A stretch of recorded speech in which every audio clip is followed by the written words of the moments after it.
भगवान ने कहा मेरी प्रतिमा का दर्शन, स्पर्श, पूजा, स्तुति, वंदना। अब हमको हमारे महाप्रभु जी ने जो सेवा की रीति सिखाई है, हमको उस भाव से सब करना है। लेकिन भगवान ने पहली बात क्या कही? बोले पहले अपने कर्तव्य कर्म का पालन करना, हिंसा रहित क्रिया योग का, उत्तम क्रिया योग का अनुष्ठान करना। भगवान सबसे पहली बात यही कहते, पहले हमारा दर्शन कर लो भैया, पहले हमारा दर्शन, हमारी पूजा कर लो, फिर जो करना हो सो करते रहना। नहीं, भगवान ये नहीं कह रहे। पहले क्या बात कही? सबसे पहली बात कह रहे निष्काम भाव से श्रद्धा पूर्वक अपने नित्य नैमित्तिक कर्तव्यों का पालन कर, नित्य प्रति हिंसा रहित उत्तम क्रिया योग का अनुष्ठान कर, फिर मेरी प्रतिमा का दर्शन, स्पर्श, पूजन, अर्चन, वंदन।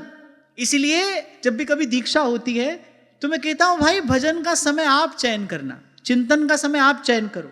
आप सबकी दिनचर्या अलग अलग है, किसी को सुबह अधिक काम रहता है, किसी को शाम को अधिक काम रहता है।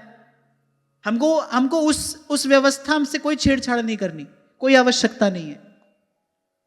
हम तो वैसे भी जिसका भजन कर रहे हैं, चांद सूरज जहां पौन न पानी। व्यास जी कह रहे हैं, बोले नहीं संध्या नहीं प्रात, राधा मोहन को निज मंदिर, महाप्रलय नहीं जात। जो समय आपको अनुकूल हो, आपको लगे कि भाई अब थोड़ा चैन है, आप आराम से बैठकर नाम जप कर सकते हैं, वाणी का पाठ कर सकते हैं, थोड़ा भजन चिंतन कर सकते हैं, वो समय आप चुनो। एक बात आपको और अपने अनुभव से कह रहा हूं, सर्व के प्रति सद्भाव रखते हुए आप अपने कर्तव्य का पालन करके भजन में बैठोगे ना, आपका मन लगेगा भजन में, अनावश्यक खींचातानी से मुक्त होगा। जब मन सर्व के प्रति सद्भाव रख के आपने सबकी सेवा की, अब आप भजन करने बैठे, आप देखो आपके मन की स्थिति कुछ और होगी। अब बाहर बच्चा चिल्ला रहा है कि मम्मी रोटी दे दो, कोई और तुमसे कुछ और कह रहा है, अब आप भीतर मंदिर में माला लेकर बैठे हो, कैसे भजन होगा भाई? अब ऐसी कोई सिद्ध स्थिति तो हमारी है नहीं कि धूप छांव का कोई हम पर प्रभाव ही नहीं पड़ रहा, कोई सुख दुख का प्रभाव नहीं पड़ रहा। ये जो क्रम भगवान ने बताया है बड़ा महत्वपूर्ण है। मैं आज इसका चिंतन करते हुए ही आ रहा था। मेरा दर्शन, मेरी पूजा ही भगवान पहले ही कह देते, सबसे पहला काम यही करो। पर भगवान करे नहीं नहीं नहीं, पहले अपना वो जो तुम्हारा काम धंधा है उसको भी देख लो, घर परिवार भी देख लो। बोले सबकी सेवा करके, सबका समाधान करके फिर हमारे पास में आना, फिर 2 घड़ी हमारे पास चैन से आकर बैठ जाओ। अब भाई माताओं बहनों के लिए तो प्राय करके यही देखा जाता है ना, प्रातः काल का समय उनके लिए सबसे व्यस्ततम समय होता है। अब उनको कहो भाई सब छोड़कर पहले भजन सेवा में बैठो, अब तो घर में नित्य क्लेश होगा भाई।